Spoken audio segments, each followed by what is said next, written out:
Subscribe कीजिए 10th class गणित channel को और बेल आइकन को दबाइए लेटेस्ट वीडियो देखने के लिए। हेलो फ्रेंड्स, आज इस वीडियो में समांतर चतुर्भुज का क्षेत्रफल निकालना सीखेंगे। साथ ही समांतर चतुर्भुज क्या होता है, इसकी परिभाषा क्या है और समांतर चतुर्भुज की विशेषताएं क्या होती है वो भी इस वीडियो में आप सीखेंगे। तो यहाँ पर मैंने 3 अलग अलग समांतर चतुर्भुज की आकृति बनाई है और तीनों का ही हम क्षेत्रफल ज्ञात करेंगे। 3 आकृति इसलिए बनाई है ताकि आपको हर तरीके से क्षेत्रफल निकालना आ सके। तो यहाँ पर देखिए, जो फर्स्ट आकृति है ये भी एक समांतर चतुर्भुज है और दूसरी आकृति है ये भी एक समांतर चतुर्भुज है और जो आकृति नंबर 3 है ये भी एक समांतर चतुर्भुज की आकृति है। तो पहले हम बात करते हैं समांतर चतुर्भुज क्या है। परिभाषा देखिए समांतर चतुर्भुज की कि ऐसा चतुर्भुज जिसकी आमने सामने की भुजाएं समांतर होती है समांतर चतुर्भुज कहलाता है। समांतर चतुर्भुज में क्या होता है कि इसके जो आमने सामने की भुजाएं होती है वो क्या होती है, समांतर होती है।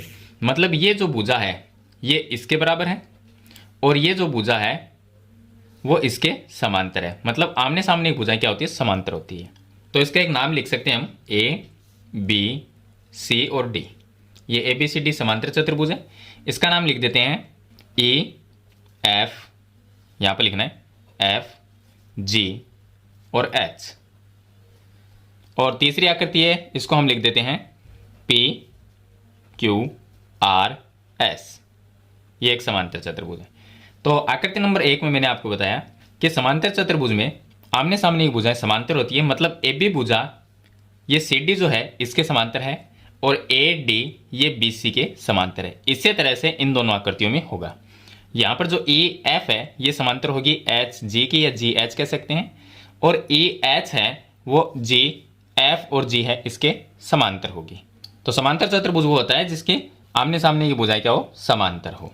अब इसकी कुछ विशेषताएं भी होती है समांतर चतुर्भुज में। तो विशेषताएं ये हैं कि एक नंबर देखिए कि सम्मुख भुजाएं बराबर होती हैं। ये भुजा मैंने जो आपको बताया कि ए बी है ये सी डी की क्या है, समांतर है, लेकिन ये इसके बराबर भी होती है। इसी तरह से ए डी ये बी सी के समांतर है लेकिन इसके बराबर भी है। तो ये समांतर चतुर्भुज की विशेषता है। दूसरी विशेषता है कि सम्मुख कोण बराबर होते हैं।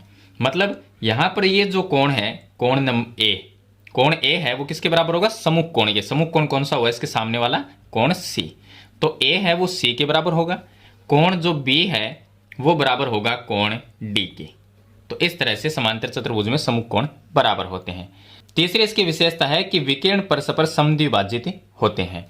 अगर इसके अंदर विकिरण बना दें समांतर चतुर्भुज में, अगर हम ए सी और बी डी दो अगर विकिरण बना दें तो दोनों विकिरणों के जो भाग है जहां पर वो कटेंगे वहां पर वो क्या होते हैं, एक दूसरे से समद्विभाजित होते हैं। मतलब बराबर बराबर भागों में बंट जाते हैं।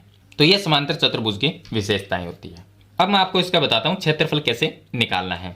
समांतर चतुर्भुज का क्षेत्रफल का फॉर्मूला होता है आधार गुणा ऊंचाई। फॉर्मूला इसका काफी सिंपल है, बिल्कुल आसान फॉर्मूला है, लेकिन इस फॉर्मूले का आपको प्रयोग करना आना चाहिए। कैसे करना है, कहां से हम आधार लेंगे, कौन सी इसकी ऊंचाई होगी वो आपको पता होना जरूरी है।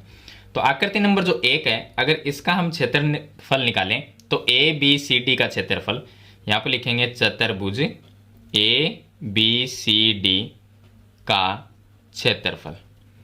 इसका अगर क्षेत्रफल निकालना है तो यहां पर देखना है कि इसका आधार कौन सा है। अब सूत्र क्या होगा, आधार गुणा ऊंचाई।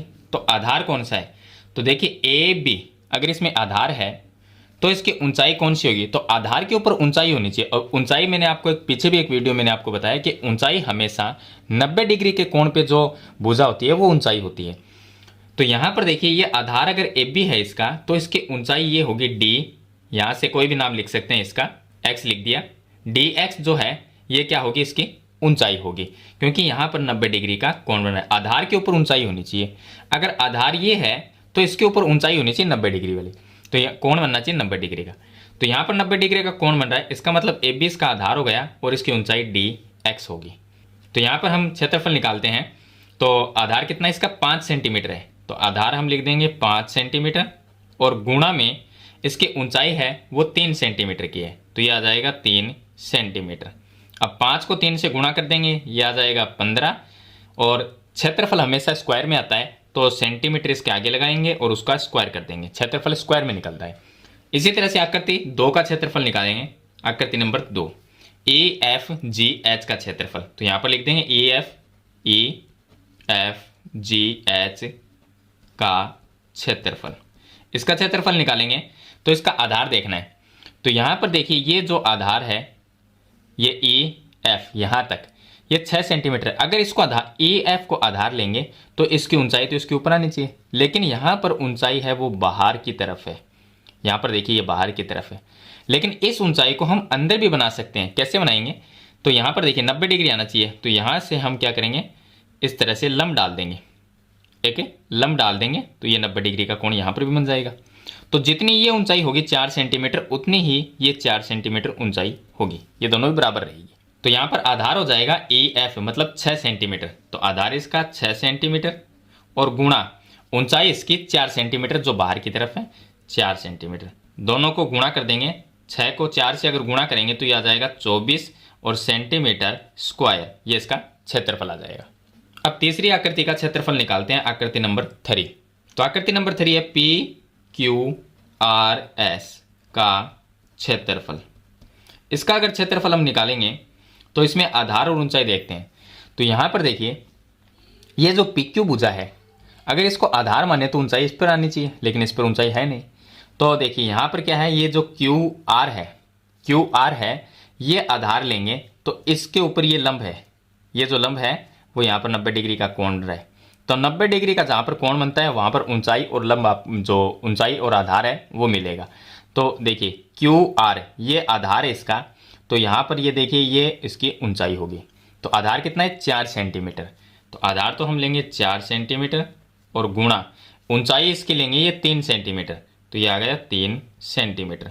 बस आपको आकृति को देखना है कि इसमें आधार किस तरह से है, ऊंचाई किस तरह से है। तो अगर आपको आधार और ऊंचाई का पता हो तो आप इसका क्षेत्रफल आसान तरीके से ज्ञात कर सकते हैं। फॉर्मूला इसका काफ़ी सिंपल है, आधार गुना ऊंचाई, उसमें मान रखना है और हल करना है। तो 4 को 3 से गुणा करेंगे तो ये आ जाएगा 12 सेंटीमीटर स्क्वायर, ये इसका क्षेत्रफल होगा। तो इस तरह से आपको समांतर चतुर्भुज का जो क्षेत्रफल है वो ज्ञात करना है। तो मेरे ख्याल से आप समांतर चतुर्भुज का क्षेत्रफल निकालना सीख गए होंगे। फिर भी इसके बारे में कोई सवाल या सुझाव है तो कमेंट बॉक्स में जरूर लिखना। वीडियो पसंद आए तो इसे लाइक और शेयर जरूर कर देना। इस चैनल पर नए तो सब्सक्राइब करना। हम मिलते हैं नेक्स्ट वीडियो में, तब तक के लिए थैंक यू।